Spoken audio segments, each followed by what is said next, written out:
Today I'm going to be making cherry pie. It's from a recipe from 35 Receipts from the Larder Invaded, which was a book to go with a 1986 to 1987 exhibition at the Library Company of Philadelphia.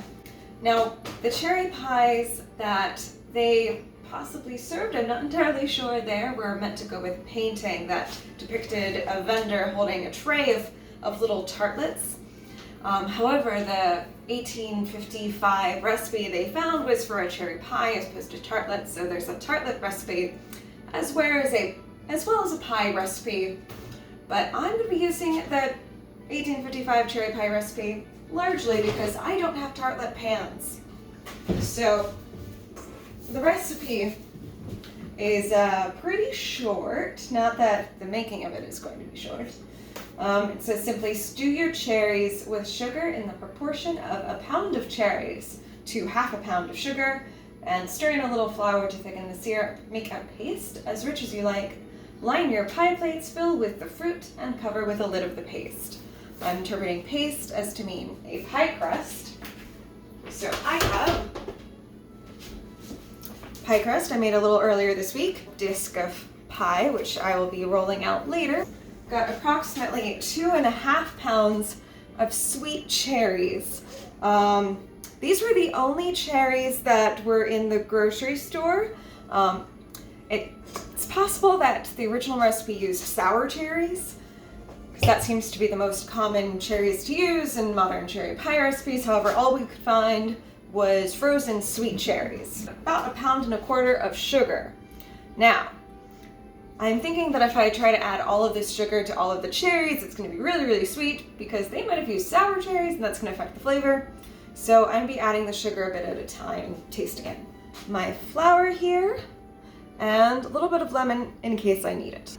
These cherries were frozen yesterday. I've been draining them in this strainer, and you can see, hopefully, can you see? There is some cherry juice left over there. So I'm thinking about possibly dissolving the flour in the cherry juice. Let's see if it'll thicken. All right, first thing first, turning on the stove.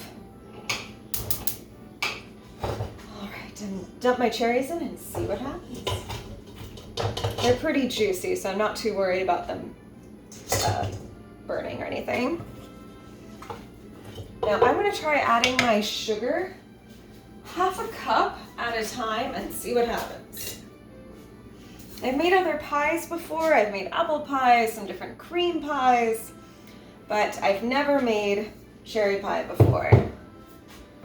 I do know that sometimes cherry fillings are cooked ahead of time, and sometimes they're just macerated with some sugar. So by macerate, I just mean it sort of sits with the sugar until the juices come out. All right, this might take a bit. So I'm gonna let this start to simmer and see what happens. In the meantime, I'm gonna put my juice into a little measuring cup. All right, so it looks like I've got just over 1/2 cup of cherry liquid. And also, so you can see, here's the cherries with the sugar. Now let's see what happens. Wooden spoon, all important, have it in every kitchen. While this is becoming all syrupy, my pie crust is it's kind of hard right now because it's been sitting in the fridge for a few days, so I'm gonna hope it comes to room temperature by the time this filling is done. I also don't know what this filling is going to look like when it's done, so that's gonna be an experiment. And I thought you might be vaguely interested in the 1986 recipe.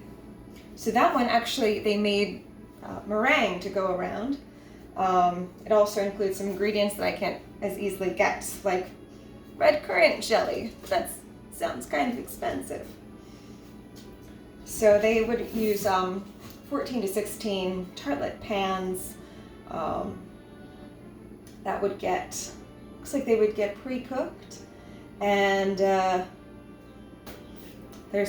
once the filling is in there and it's cooked, they're going to pipe a meringue around the outside edge. So I have to try that too if I can find red currant jelly. So I'm gonna do a bit of an experiment here.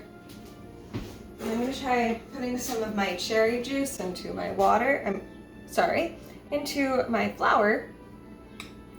Mixing that up to see if I can get something nice and thick. The idea is to make a slurry here that later on I can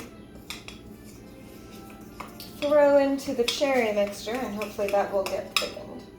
Alright, so that was about 2 tablespoons of flour, and here we go. This looks like it mixed nicely into the cherry juice. Making this up sort of as I go along. I think I can probably get away with incorporating maybe just under another half cup of sugar. It's an experiment. The idea with the sugar, I'm thinking, is also to help it become jammy. I have made jam before. You can't make jam without sugar. It helps it get sticky and thick. I'm assuming this cherry juice that's coming out will probably have to reduce somewhat. Here, so now you can see all of, hopefully, the cherry juice. I'm gonna let these stew a little bit longer before try adding the flour mixture.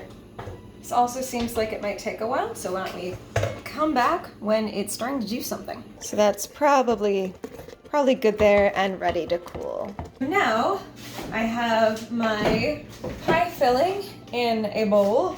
It is chilling, but it's still pretty hot. So to be extra thorough, I have ice, and this is gonna go in the refrigerator, and hopefully that will chill it. I heated my oven for 375, and I'm gonna roll out my top crust. So, rolling out a crust, I'm gonna need some flour. See, and this has been hanging out in the refrigerator for a couple of days. So first I'm just gonna smush it a little bit. Let's do some more smushing, this time louder. Go. I think this is rolling out rather more smoothly with fewer cracks than the bottom crust because it's been chilling in the fridge longer. But I'm going to be flipping it back and forth so it does not try to glue itself to the table because it seems like it's really tempted to try to do that. I don't want that. That's just going to be annoying.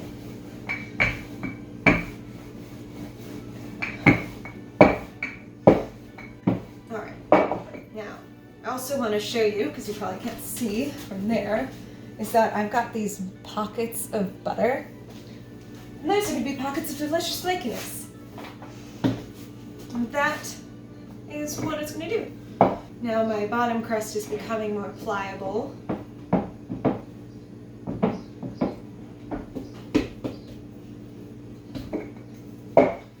Since it's been coming to room temperature, it's very difficult to try to maneuver pie crust that's still just out of the fridge cold. It's just going to make you frustrated. Just be patient. Let it come to room temperature first. You can do it. My pie filling is cool and it is nice and thick, so you can see it here. There we go. So now I just have to put it in my prepared pie dish. Hopefully without making a giant mess. That's key. My dog is on hand in case there's messes that need to be licked up off the floor. Because, you know, that's what dogs are for. Alright, let's see. This might also be more filling than I need. Anything is possible.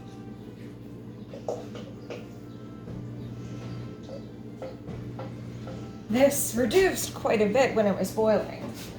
Because this had previously filled up, like all the cherries had filled up this entire bowl. Now, I just need to get this over here. There we go. So now I'm going to try crimping these edges. This.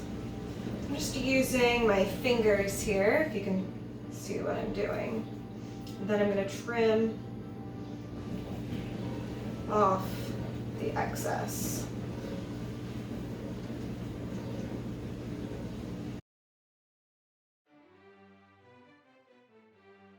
And trimming off the excess. I'm also going to cut some slits in here as well.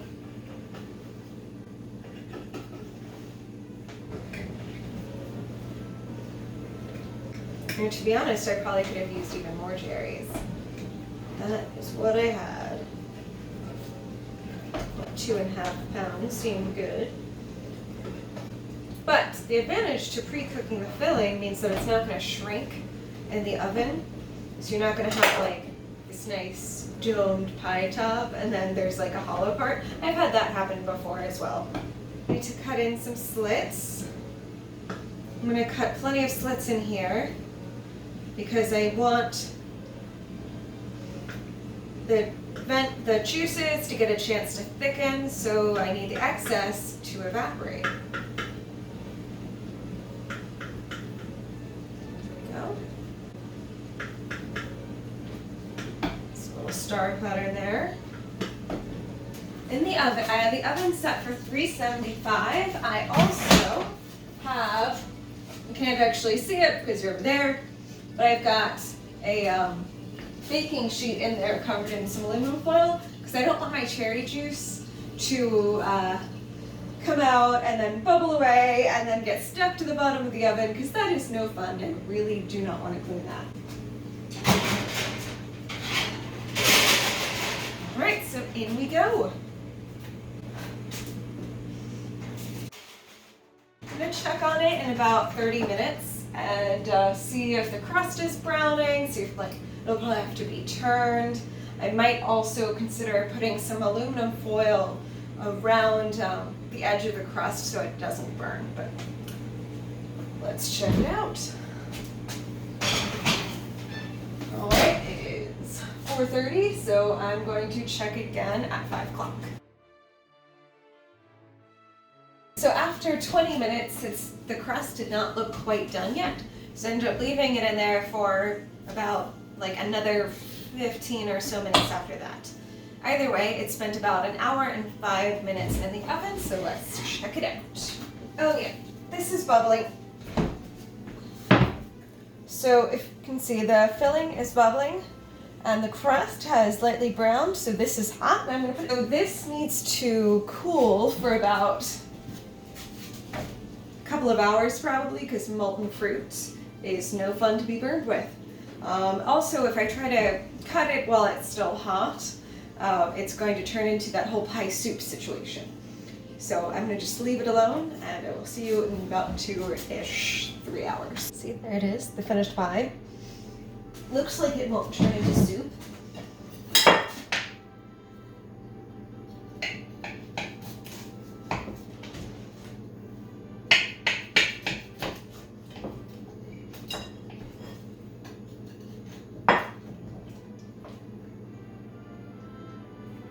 So I was so close. Okay.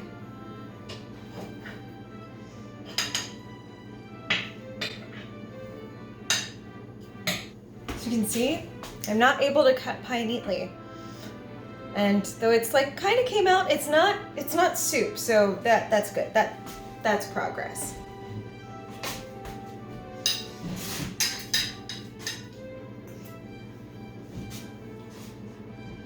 It's pretty good.